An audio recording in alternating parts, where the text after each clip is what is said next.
Insert join meeting.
What will you do today? What is your program? I'll be a technical assistant all day, but then at 4 p.m. I have to present in another room, so I will move, and then, yes. Okay.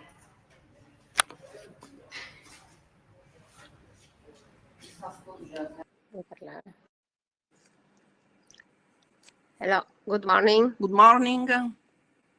We are online. Hi, morning. My presentation, isn't it?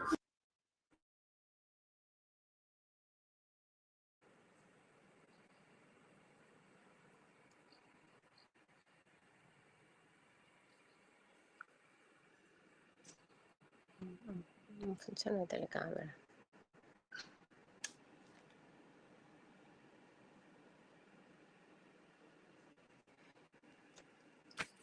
Is there here Sarah Faed?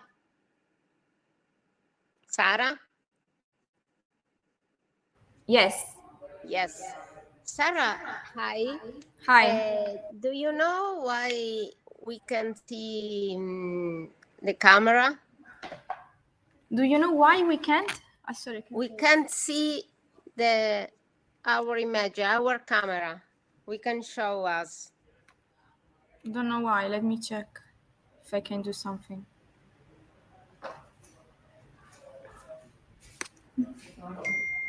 Beh, non c'è più.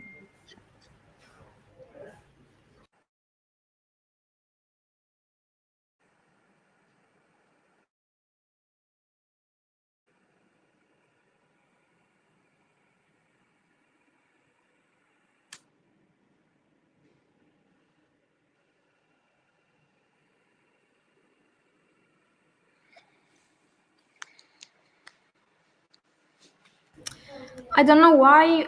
There's nothing I can do from here. Ah, So you have the camera on, of course, but we yes. can see you. So strange. Yes, I don't know why. Because normally it Yes. works. I don't see us, but maybe you. So if you can try to leave the if you meeting want, and then we join can again. go out and try Yes. to enter Yes, again. we can try this. Yes. Okay. Thank you. Thank you.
Sconnesso.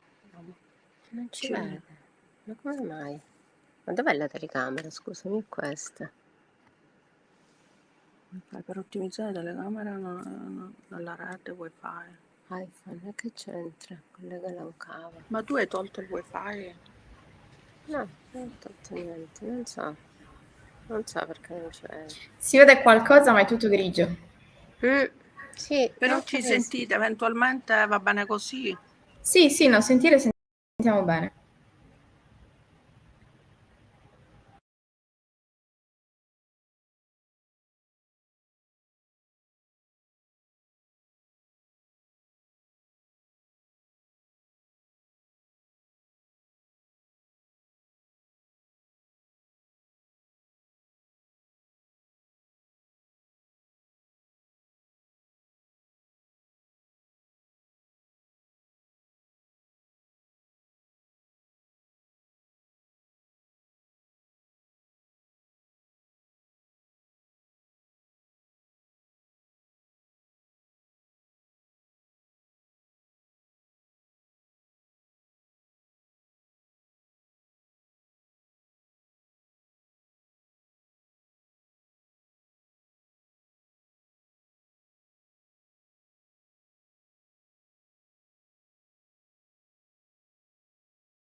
No.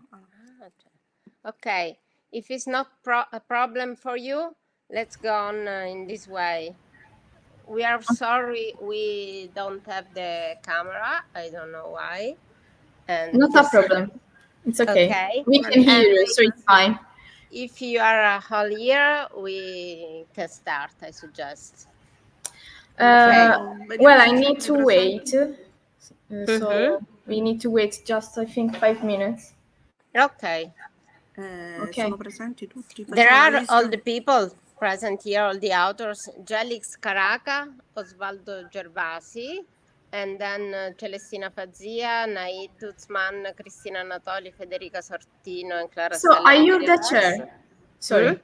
Yes. Are you the chair? Ah, Yeah, okay. yeah, yeah. Because they gave me another name, so sorry.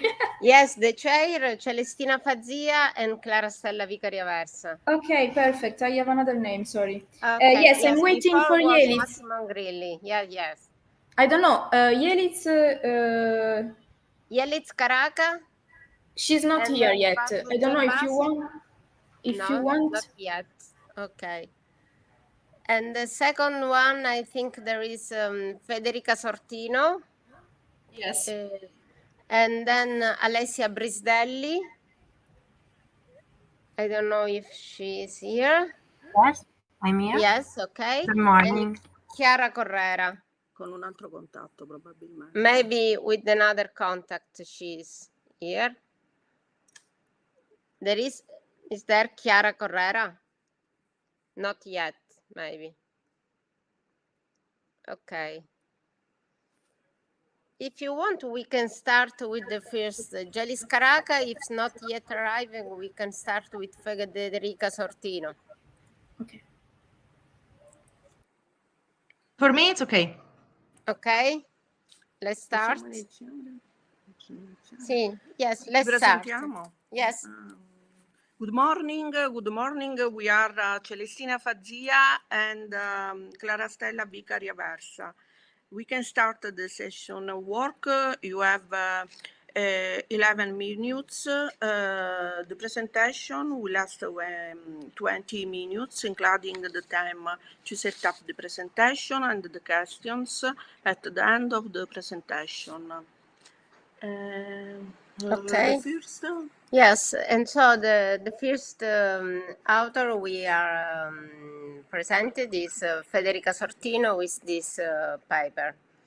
It's a group in interdisciplinary group, international group. And so let's start, please. Thank you, Federica Sortino. You can start. Thank you. Good morning, everyone. Can you see my presentation? Yes. Perfect.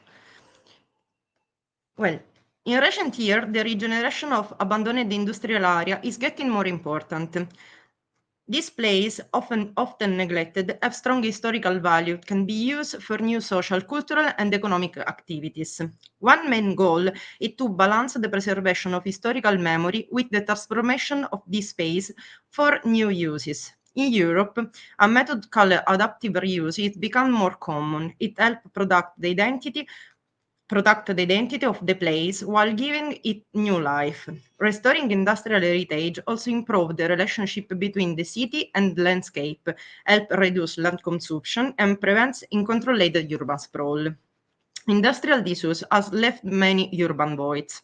Recently, Italian law started protecting this site as cultural heritage, but clear rules are still missing. Industrial cemeteries should not be seen as losses, but as valuable places to revitalize using circular economy and sustainability principles.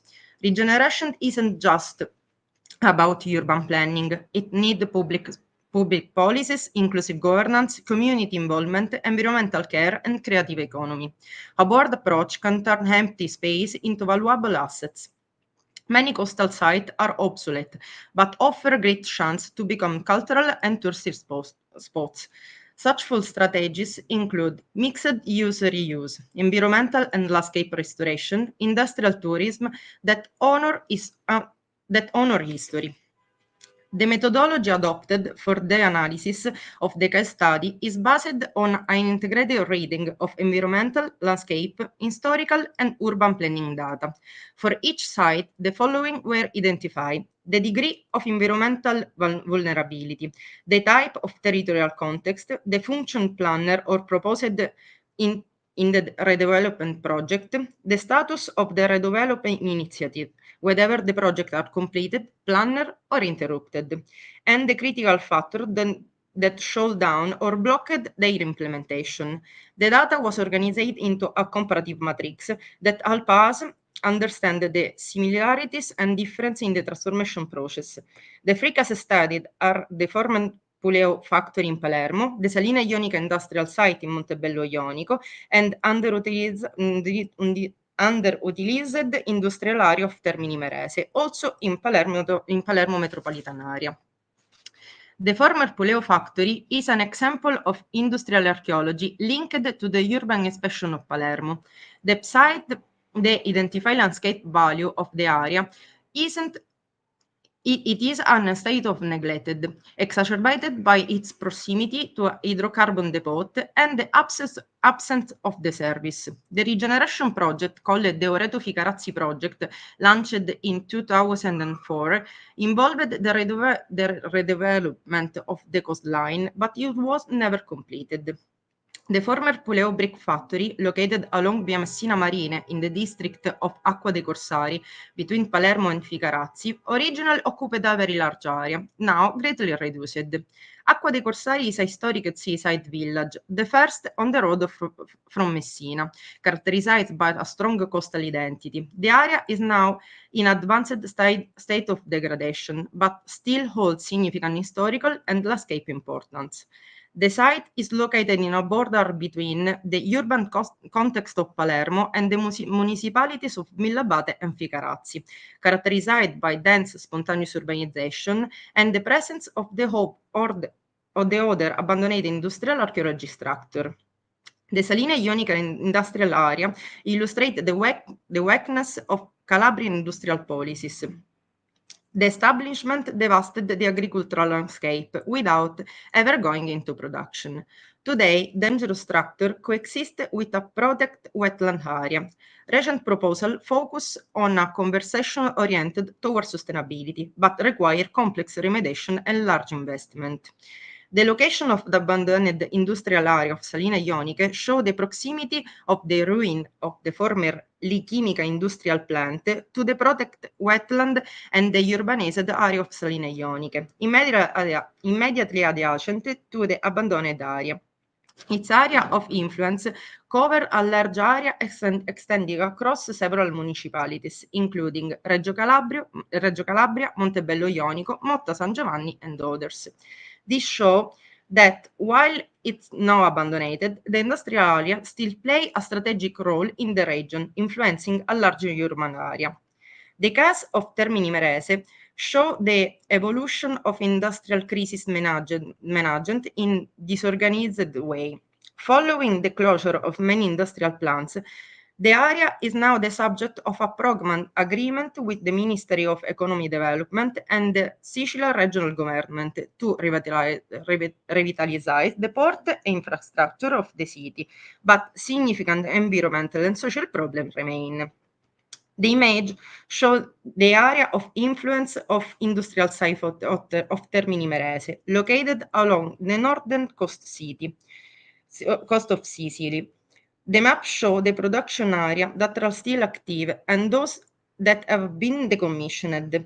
This image shows the proximity of the area to the town center and the port, which is a strategic infrastructure connected to industrial and logistical activities.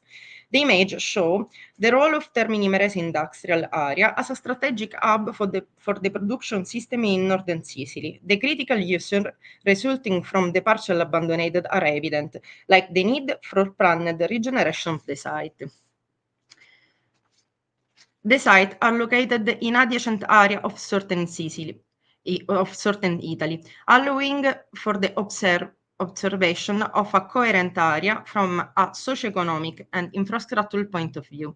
The selection also reflects the desire to represent a significant range of situations typical of the industrialization of Southern Italy.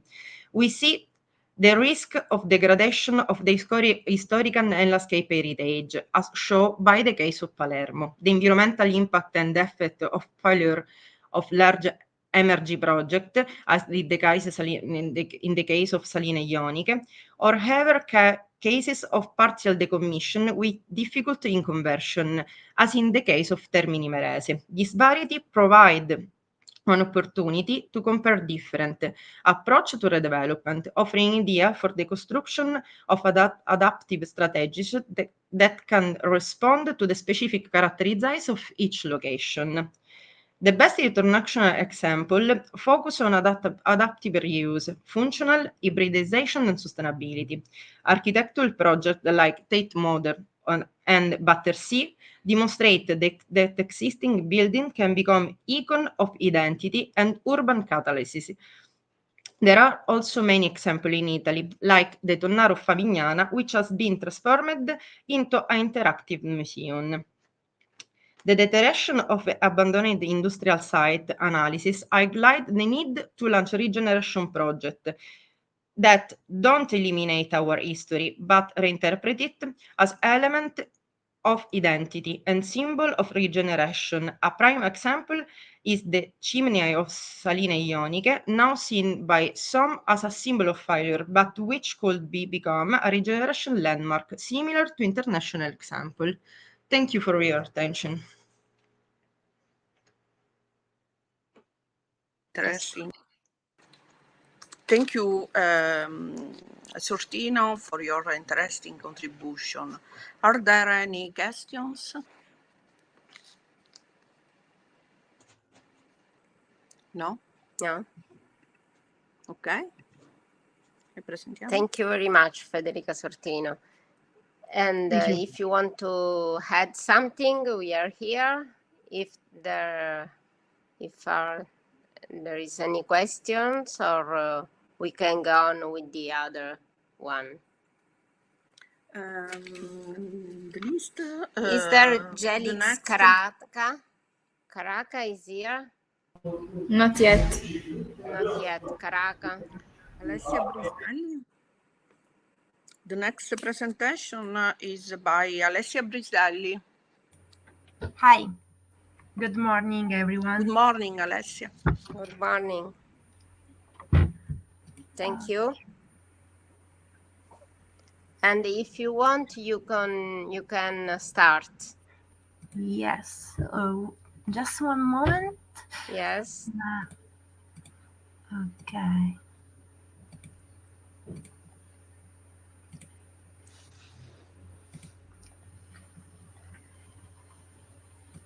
Okay, you can see my presentation. Yes. Yes. Thank you. Okay. Perfect. Let's start. In recent years, participatory urban regeneration has made great progress in Italy.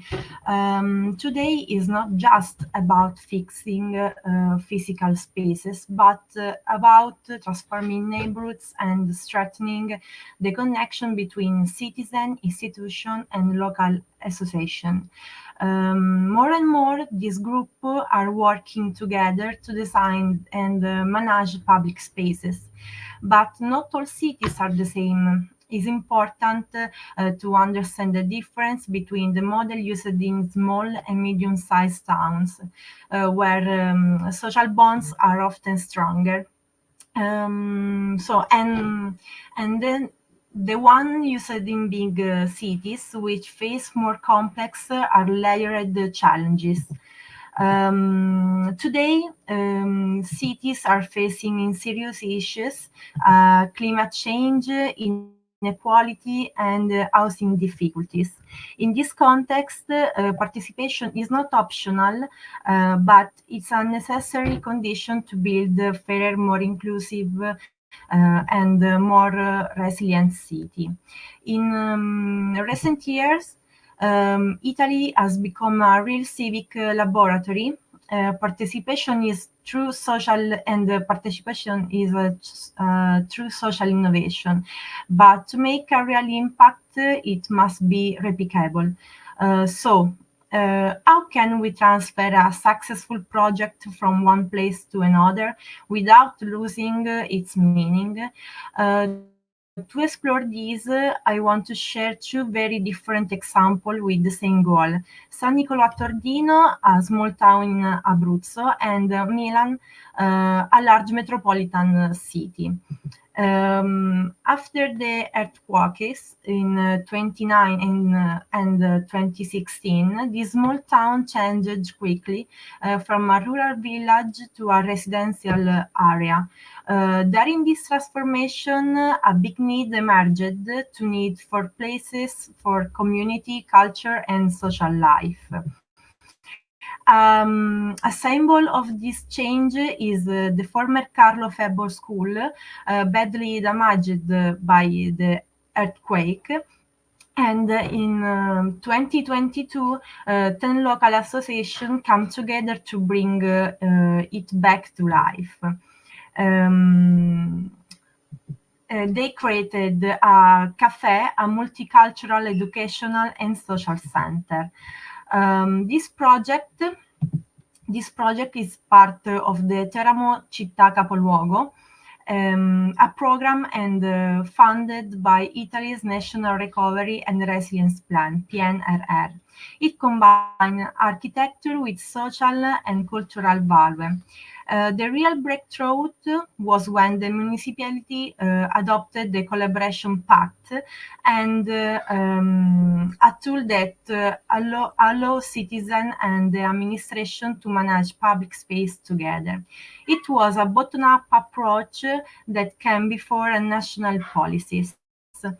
However, some challenges remain: a strong dependence on volunteers, a lack of stable funding, and legal tools that are not well suited for a small town. The second example is Milan. Milan is a city with more than 1.3 million residents, over 3 million in the metro area. And in recent years, it has shifted from an industrial city to an European capital of design, finance, and innovation. But this change has deepened a long-standing divide between the gentrified city center and the outer neighborhoods, which are often left out of major investment. In 2019, the city approved a new territorial plan with a clear vision, the 88 neighborhoods to name. From this came 30 kilometers of new bike lanes, 12 new nurseries, the largest participatory budget in Italy, and the Piazza Aperte project, that transforming 25 urban space with live, low-cost, and low-cost intervention. Alongside this public policy, grassroots efforts like social streets have also grown. They aim to build community and take care of shared space. However, while they work well in the outer neighborhoods, they often disappear in gentrified city, and Milan is often called Italy's first smart city. But in reality, it moved between strategic planning and daily improvisation. To truly be smart, participation must become a stable, long-term practice, reaching all neighborhoods equality.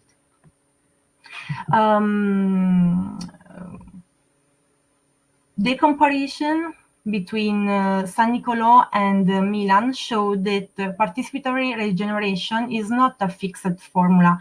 It's a process that changes depending on the context.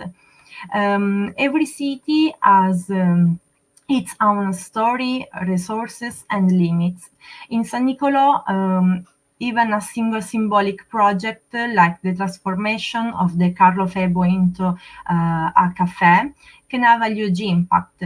It's not just about a building, but it's about rebuilding identity. In small towns, close relationship and self-organization help communities fill the gaps left by institution. But to keep this energy alive, institutional support is needed. It must be included in the urban plan, supported by collaboration pact, and financed with dedicated funds. This is how we move from spontaneous action to real policy. In Milan, participatory regeneration needs a network logic. In such a complex city, isolated project can get lost. The model works when different actions are connected and form a real social infrastructure. But here, oh, sorry. But here too, there are problems. Management is fragmented and PNR funds are not evenly distributed, and especially in outer areas. So replicability is not about how many projects exist. It's about the ability to build synergies and reduce the territorial inequalities. A key idea that emerged is a participatory continuity, regenerating a space, meaning not just designing it, but supporting it over time as needs evolve. In Milan, tools like the Urban Regeneration Atlas and Digital Living Labs try to involve people in a continuous hybrid way, turning citizens from user into managers of space. In a small town, continuity comes through relationships. Social capital becomes a strategic resource. Scalability is not about copying and pasting. It's about breaking down and rebuilding. In big cities, turning strategies into local micro-action. In a small town, spreading practice through local networks. Co-design is not just a method, it's a tool for listening to invisible needs, those that don't always appear in official channel. We must rethink cities as an open system. In conclusion, participatory regeneration is not a final goal. It is a permanent laboratory. A dynamic balance between planning and improvisation, between government and citizenship, between vulnerability and opportunity. As Michel de Certeau reminds us, cities reinvent themselves every day through the action of their people. Thank you for attention. Thank you very much, Alessia, for your presentation. Thank you. It's really true that cities have to reinvent themselves all the time and again. Thank you for your really interesting analysis. Thank you for your interesting contribution. Are there any questions? No? No? No? The next presentation is by Chiara Correra. But I again ask if is arrived yet Yeliz Karaka. Not yet, no, she's not here. Okay.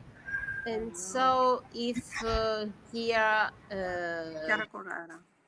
Chiara Correra is here. I try to call her. Okay, thank you.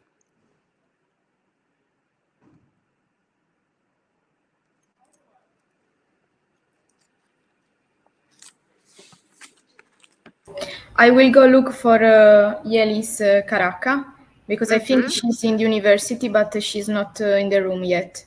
But I can look for her. Okay, okay. And I'll so be right back. we wait. Yes. Thank you. No, thank you. Thank you.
So Yelis, she's here. She's just arrived. So a few minutes, she will put the presentation in the computer, and then she can start.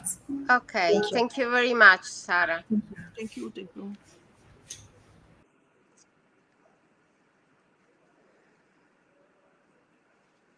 Chiedi a Alessia.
Sta parlando. Excuse me. Yeliz. Yeliz?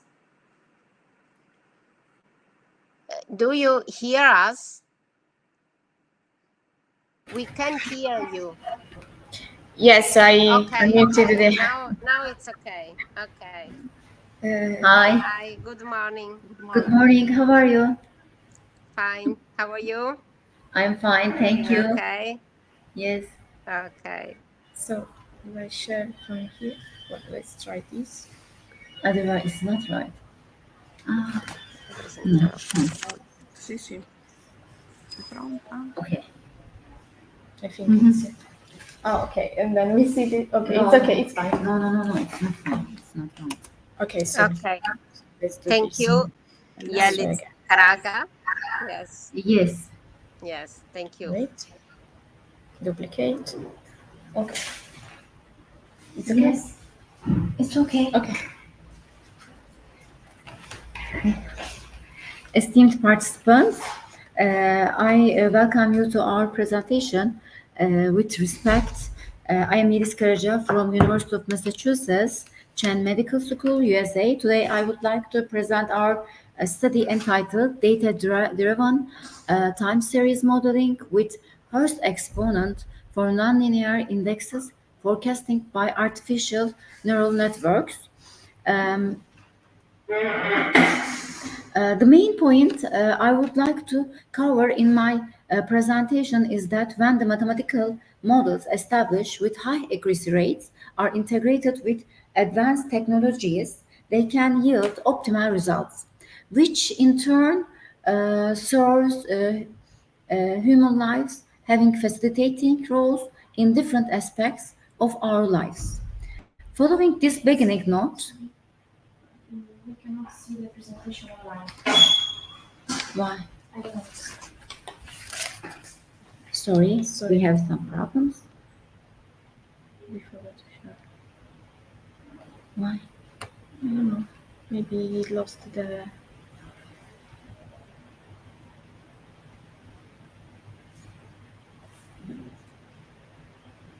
Okay.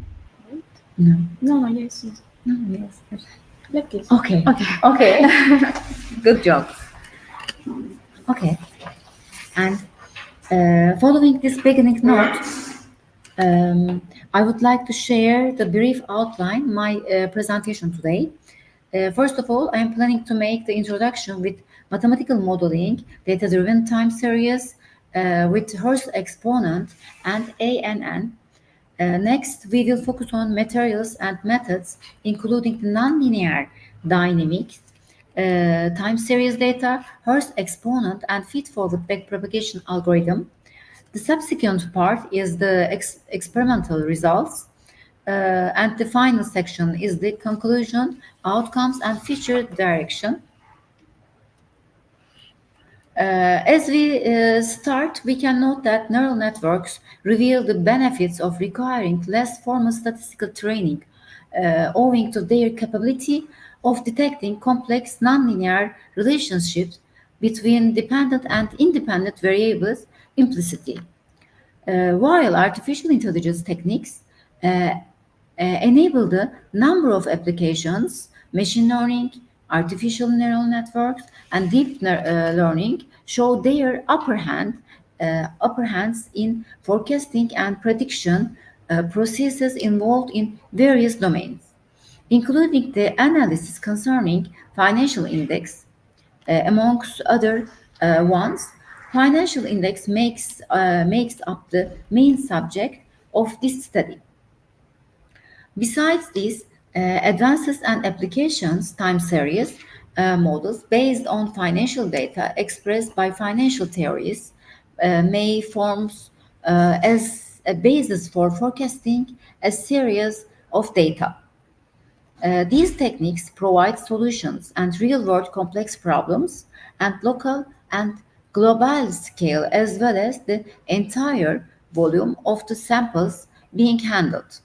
They signify the methods capable of learning from experience, which enables the performance of the design tasks. AI enables the maximization of model accuracy and allows for the minimization of functions such as computational burden toward enabling reliable and robust understanding of various complex processes that encompass heterogeneous temporal and spatial scales through the models aptly selected and implemented. It is also important to indicate this point when theories may not directly be applicable to predict the market values with external impacts. ANNs can be applied as a predict tool for forecasting the market value series due to its robustness as a statistical means for examining sequential data over time. Time series analysis examine financial stock market indexes by identifying trends, predictive details, and changing patterns towards accurate and efficient analysis in dynamic and nonlinear market. The leads me the aim of our study, which is based on daily values of FCHI French and GSPC India indexes. First exponent is applied to the dataset consisting of the open, high, low, and closed values of the FCHI and GSPC indexes. The specific aim is to provide forecasting based on daily values of these French and India indexes between 2020 and 2024. Hurst exponent is applied to the dataset consisting of the open, high, low, and close values of the indexes, which has made it possible to identify 16 new indicators. The modeling is performed by feed-forward backpropagation algorithm, which is as one of the ANNs proves to be among the widely implemented neural network techniques.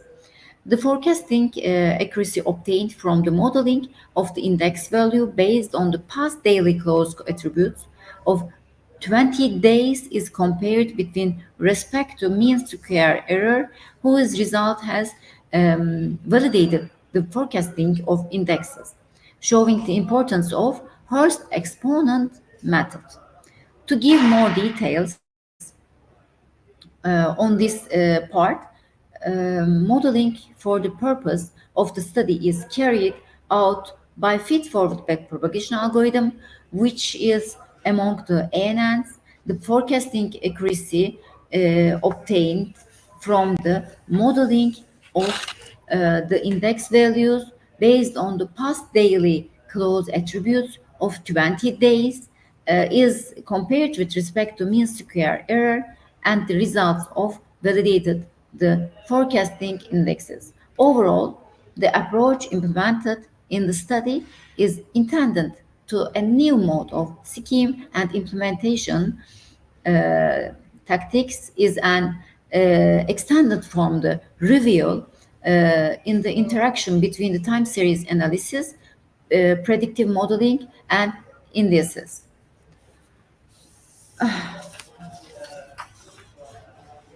And yes, yes. Um,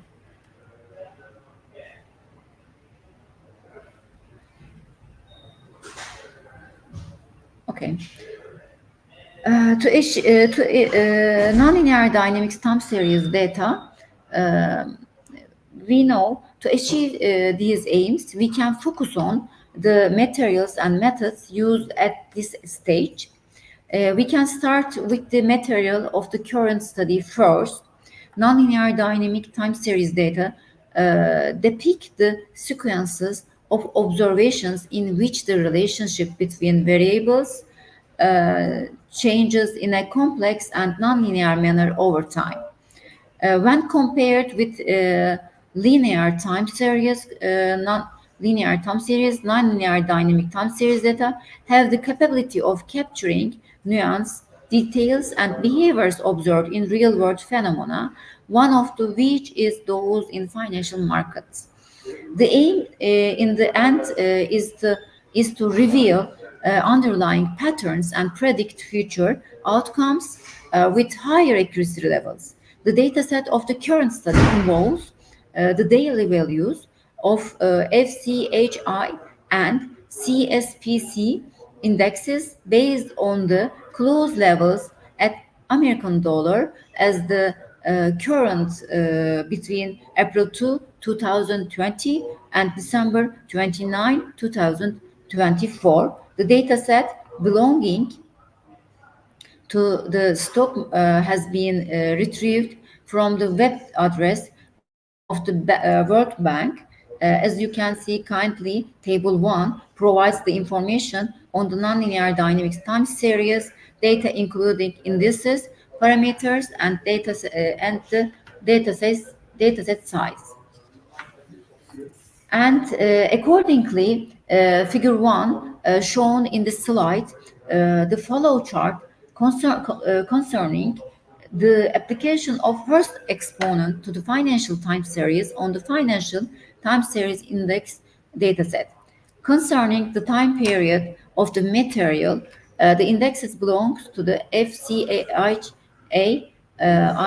and GSBC stocks being traded for 5 days between a week, and for the missing data in the dataset, interpolation method has been applied.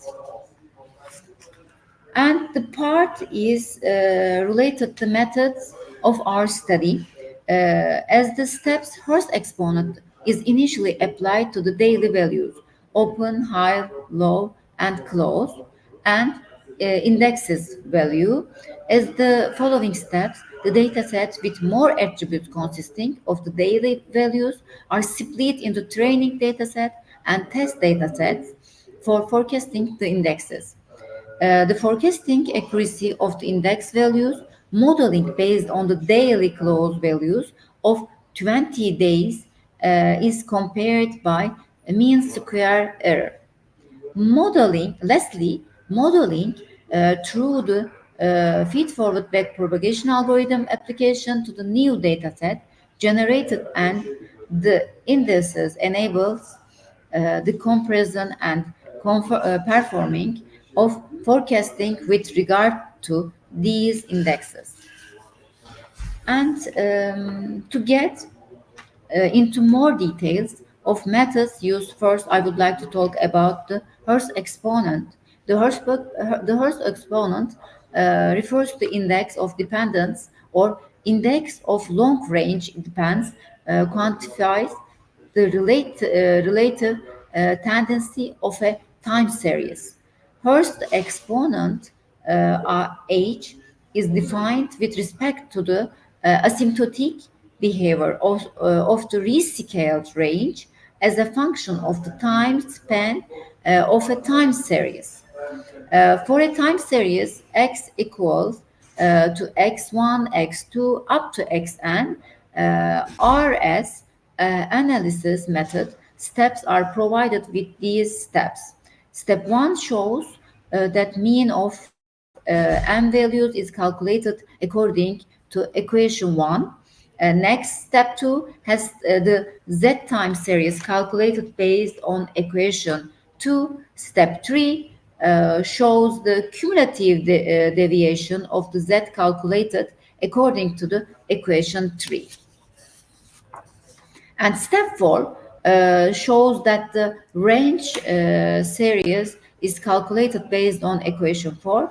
Finally, we have steps 5, which gives us the calculation of standard deviation of the S series according the equation 5.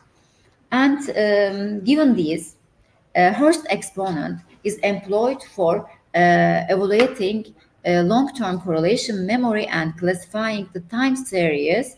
It equals to 0.5 if the analyzed time series is completely random. In the study, Hurst exponent equals 0.55 Hurst exponent, and it is a value approach to 1. So it can be noted that the analyzed time series is persistent and has a particular trend, which is not likely to show variations. And at this point, I would like to brief focus on ANN, which is the other exponent of our methodology. Neural networks can detect complex nonlinear relationships between dependent and independent variables implicitly. They require less formal statistical training, so that they are employed for detecting all the possible interactions between indicator variables. Furthermore, the significance of ANNs comes to the fore as they enable machines to learn from data to make intelligent decisions on the real-time basis.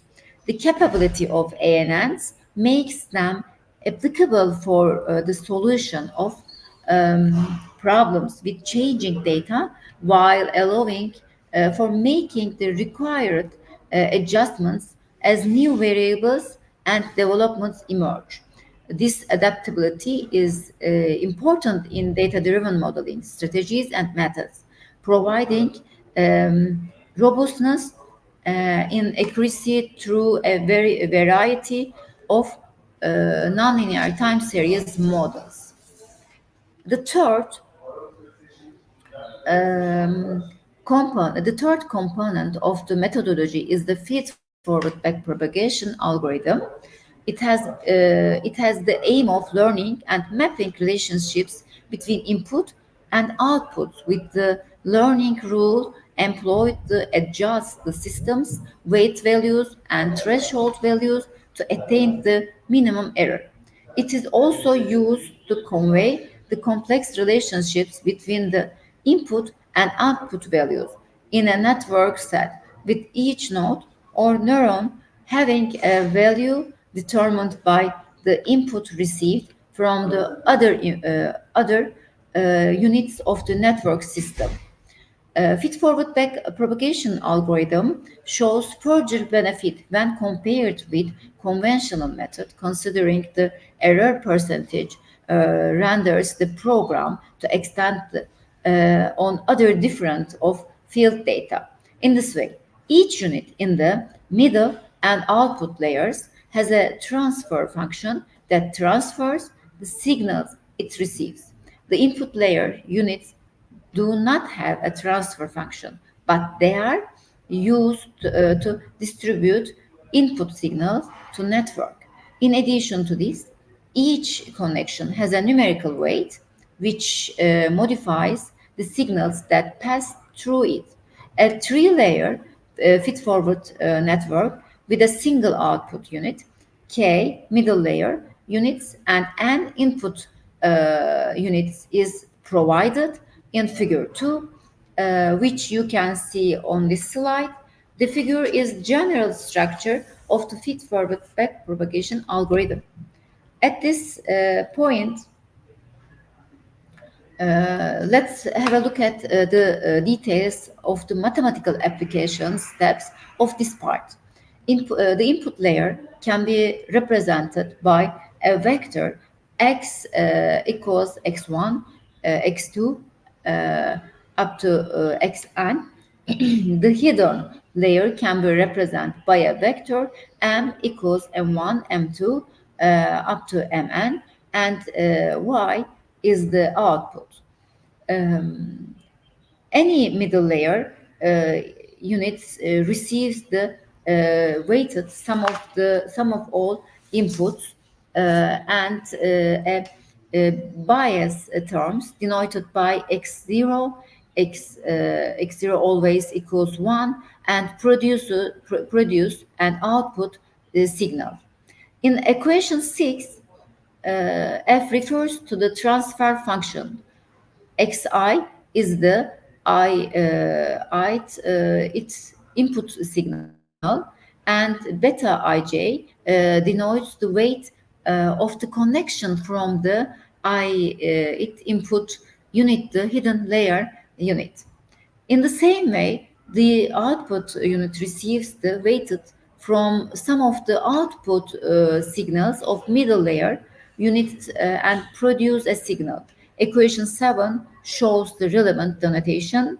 Next, in line with the equation 8, x is the vector of inputs, and theta notation, the vector of network weights, if possible for f, and g to take several functional forms, such as the threshold function, which produce binary 0 or 1 output, and sigmoid or logistic function produce binary 0 or 1 between 0 and 1 output. The sigmoid, our logistic function, which produce the output between 0 and 1. Finally, equation 8 can be interpreted as a nonlinear function which represents describe three-layer feed-forward neural networks. And the experimental results following the materials and methods, we can discuss the experimental results obtained by the methods implemented, forecasting analysis of information efficiency, and long-term correlation memory is addressed in this study. Table 1 in the previous slides has shown the dataset details and parameters. Let me remind the modeling has been done with daily values, open, high, low, and close, FCHI and CSPC indexes. Hurst exponent and feed-forward backpropagation algorithm have been used for the future forecasting of the indexes and comparison of the indexes. Linear interpolation method has been employed for the generation of the indexes value whose daily close values are missing. For these purposes of this study, the following steps have been implemented. First of all, the dataset made up of the open, high, low, and close values of each of the FCH and GSPC index included 32 attributes. Hurst exponent was applied the daily values, open, high, low, close, of the same indexes, which lead to generation of the dataset with 48 attributes.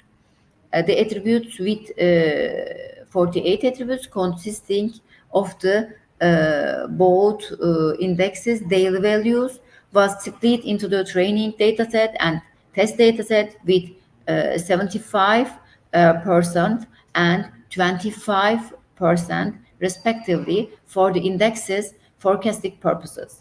The model constructed was used to compare the dataset with 32 attributes and the one with 48 attributes training and test datasets.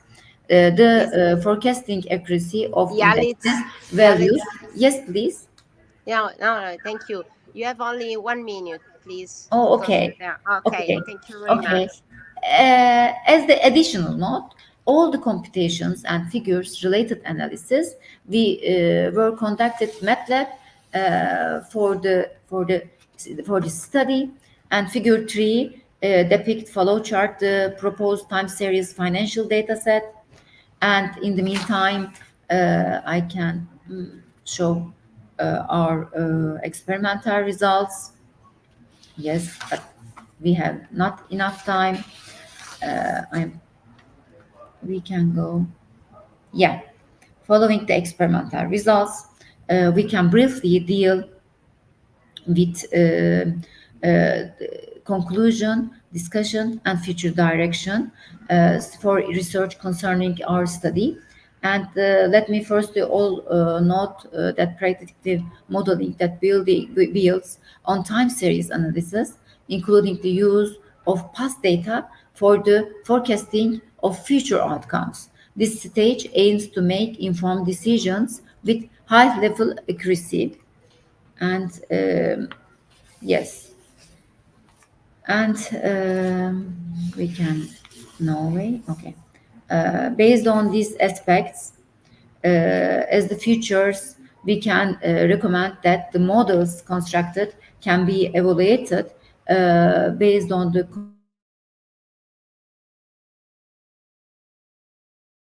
optimization and risk mitigation in various domains with orientations and transition from reactive and proactive schemes and practices. On these notes of future direction for research, I may conclude my presentation. I hope it has been a useful one. If you have any question, I will be glad to answer them with a pleasure, and also references. Thank you. Yeah, you're welcome. Thank you. Too.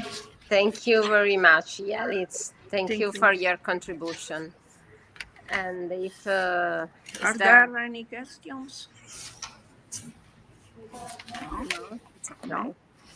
The next presentation is by Chiara Correra. Good Hi, morning. Chiara. Good morning. Can you hear Morning, me? Chiara.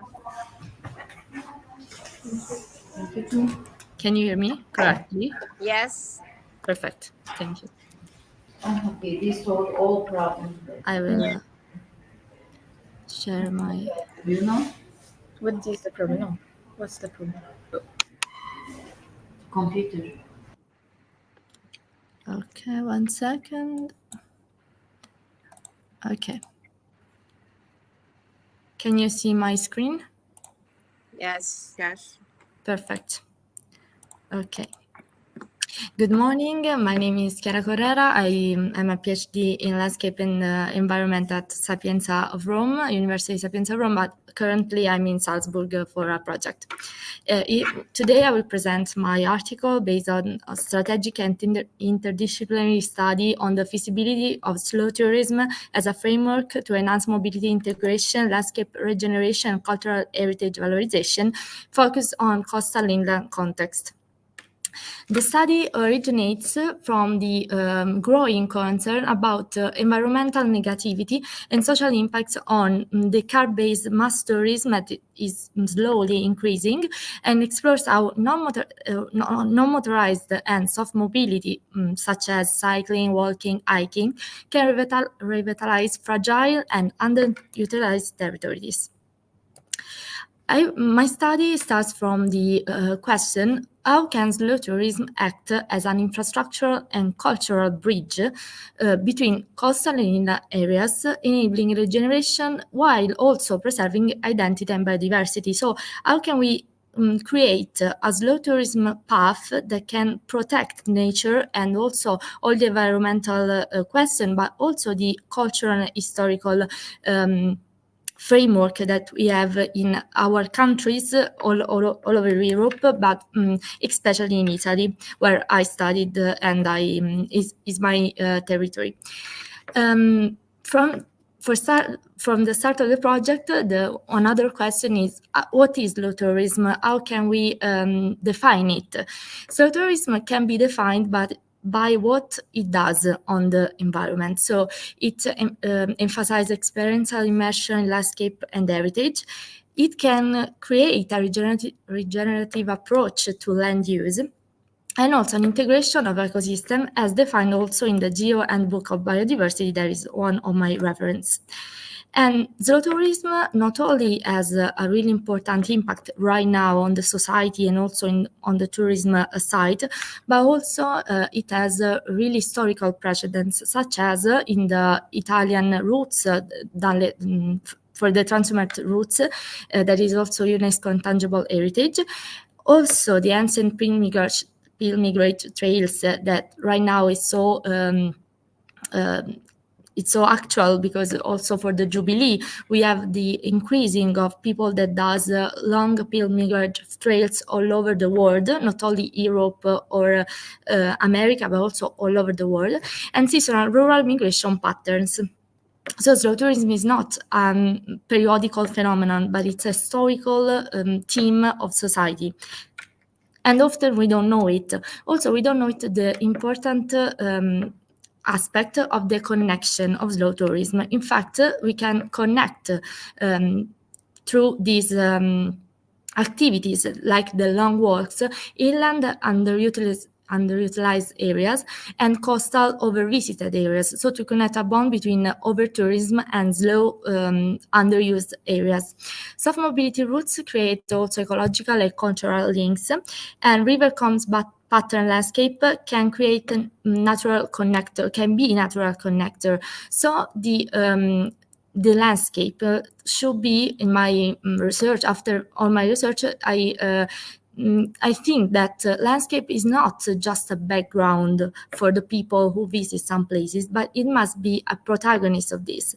And for this theme, I read Norbert Schulz in the Genius Loci, and the most important thing I think it's thoughtful is that the sensory and emotional interaction between people and their environment is what makes people want to go and want to explore always more and more.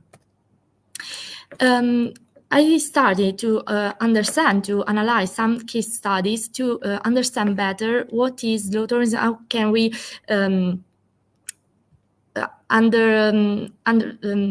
how can we make the slow tourism connected with the coastal area in different parts of Italy and also abroad.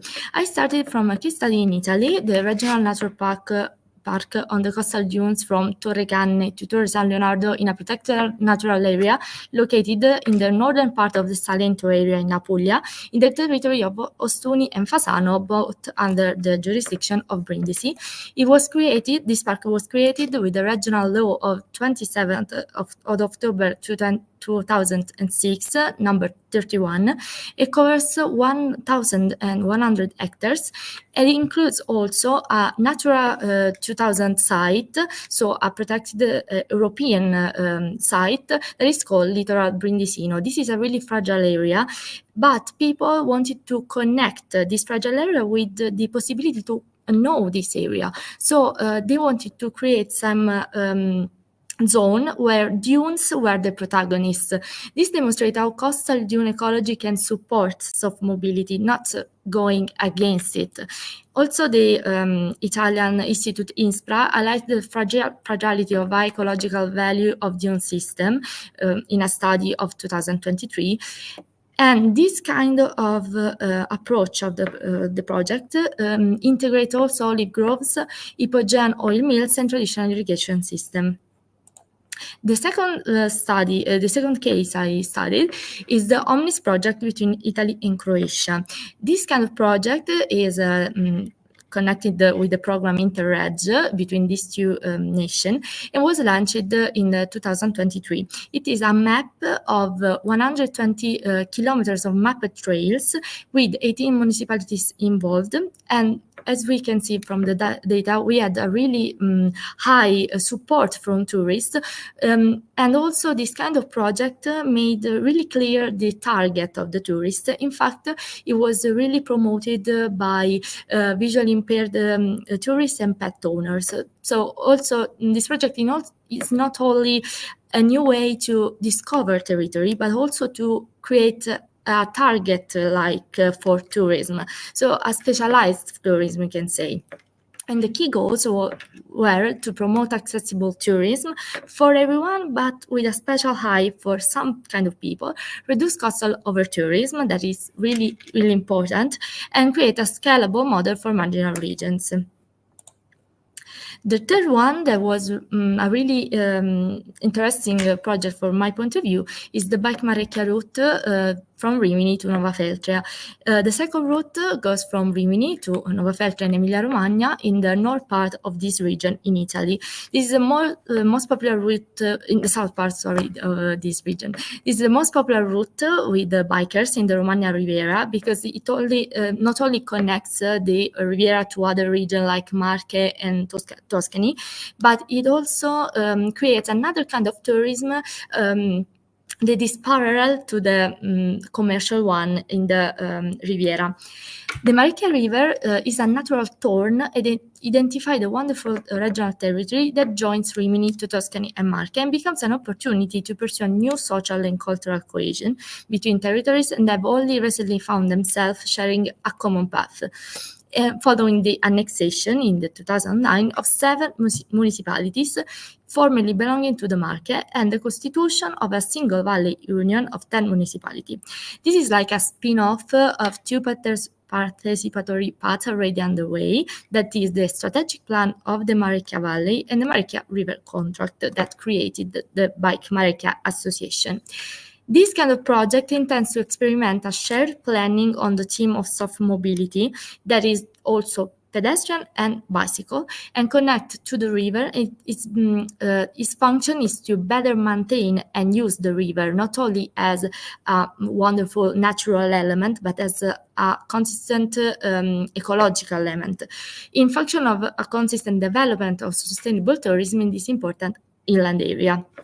The project conceived by the Union of Municipalities of Malmarecchia by the the law of 2010, and this is we can see from the data it is a 45.7 kilometers route with mixed paved and natural terrain, and the increase from 2020, so after COVID, was almost high. So we can see how also this project had the economic benefit on the region from soft mobility infrastructure. Okay, this is okay.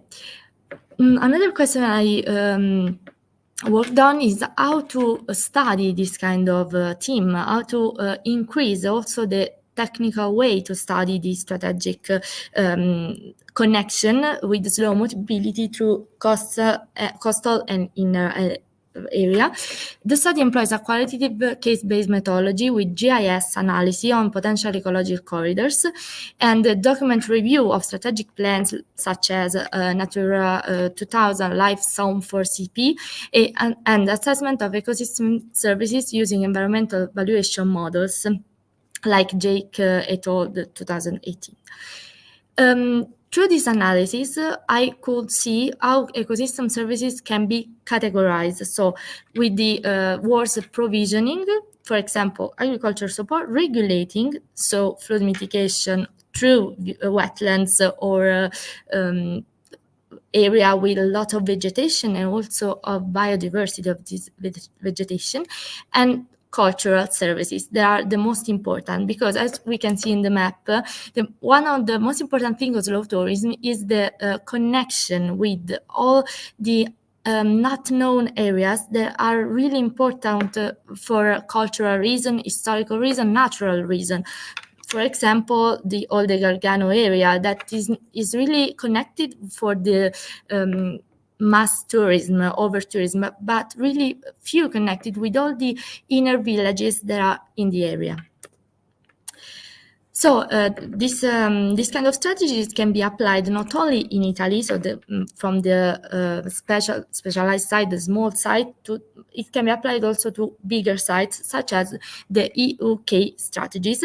So I want to study the green infrastructure strategy from 2013 and all the already existing networks, and also the European Institute of Cultural Roots that gives some policies like the creation of green corridors, protection of traditional agrarian areas, and experiential tourism that strengthen local identity.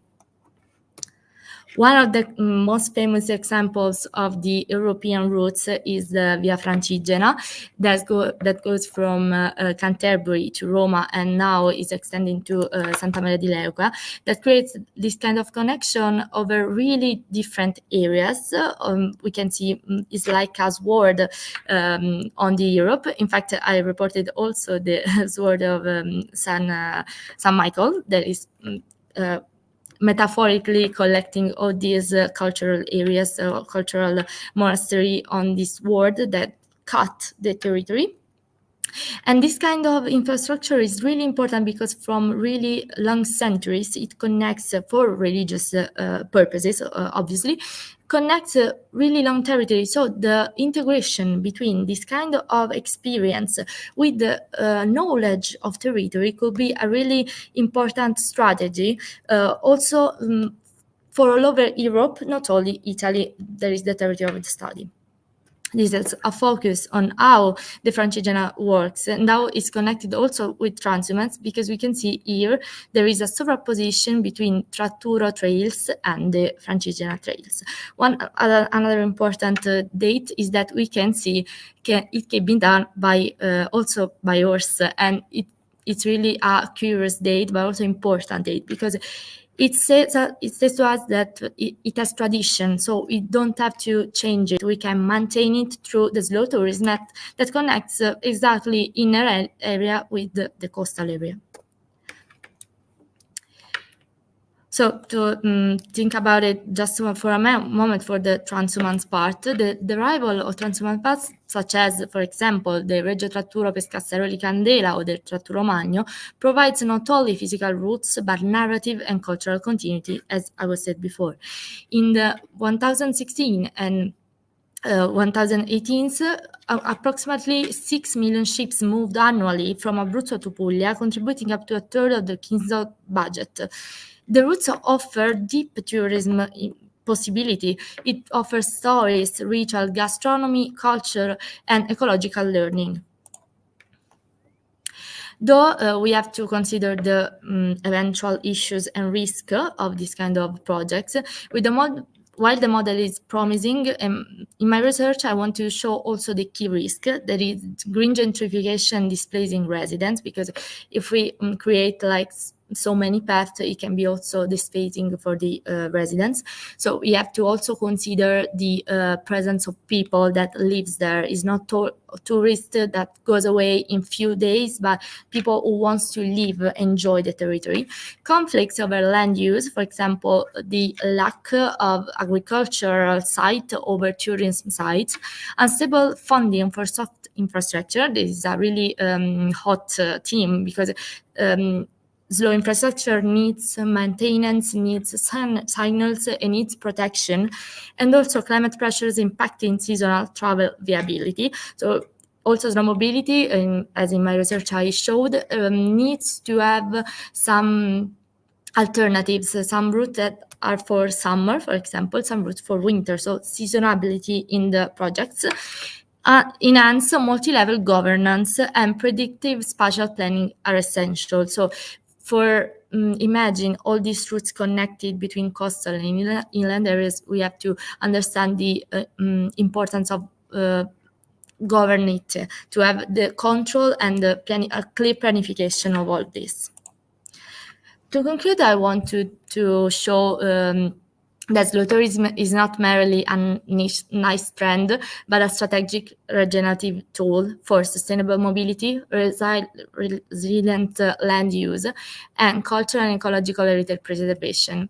By interlinking inland and coastal areas to carefully design slow itineraries, we can redistribute tourism flows, reduce environmental impact, and also enhance quality of life for residents and visitors. It's important to understand the contraposition, but also the coexistence of residents and visitors in some sites. I showed some data about also the NDS, so the sustainable goals and SG. They are so important also as guides to understand the importance to have slow mobility itineraries parallel to the mass transportation that are also so important. So the most important data that I catch up from my study is that we have to connect the transportation with slow tourism. It's not two different teams that are going to live separated. This is my reference, and some this is a metaphorical perception of how in this area, that is the area I studied a lot in my research as PhD, we can see how it's important to also have a landscape representation of what we are going to see and how we can see it. Thank you.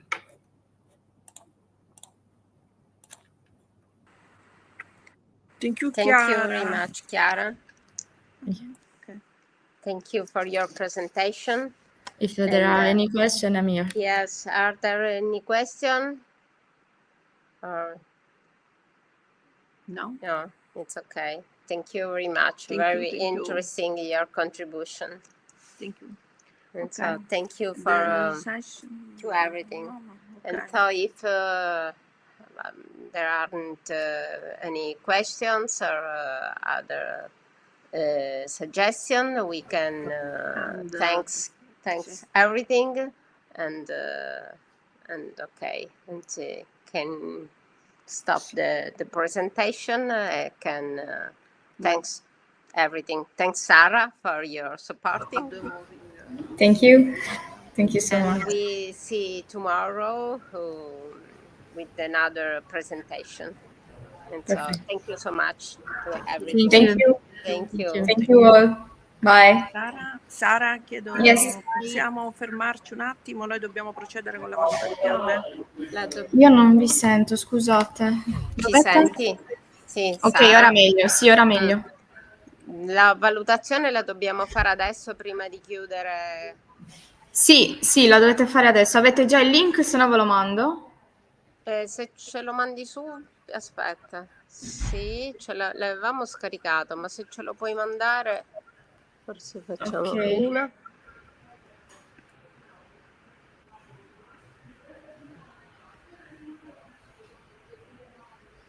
A te forse. Lo mandi qui o alla mail? Posso anche mandare un'email che magari è meglio. Sì. La mail, la mia, allora, celestina.fazia. O qua. Anche qua. Ah, va bene, alla sua, celestina.fazia. Ok? @unicore con la k.it. Unicore.it. Sì, Quindi celestina.fazia@unicore.it. Sì. Ok, arriva Grazie. subito. Prego. Grazie. Fai per collegarti.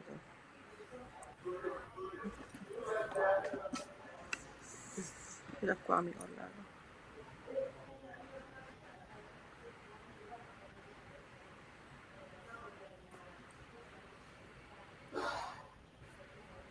Ti colleghi dopo uno.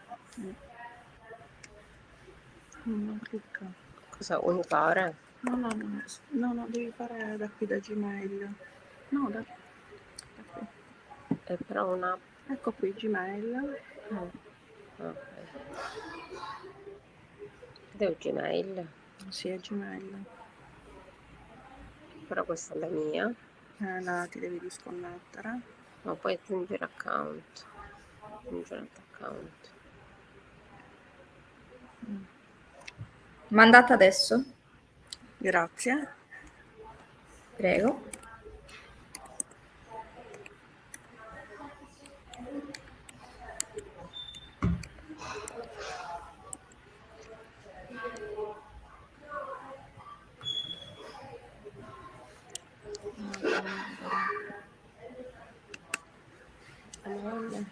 Sicuro che Gmail perché è Unicore. Sì, no. Possiamo disattivarci da quello. Metti il da qua. Vedi che succede.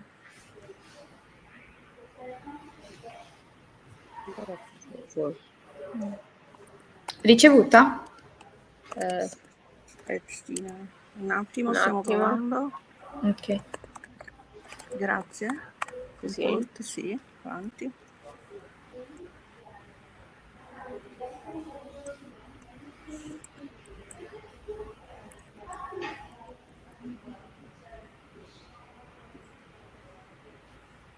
Avanti.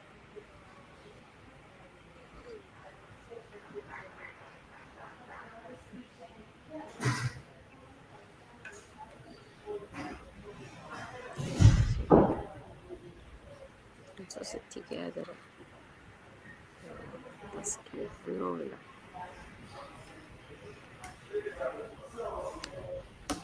No. Vediamo. Sì, scusaci. Verifichiamo. Sì, va bene. Ok. È arrivato il link? Sì.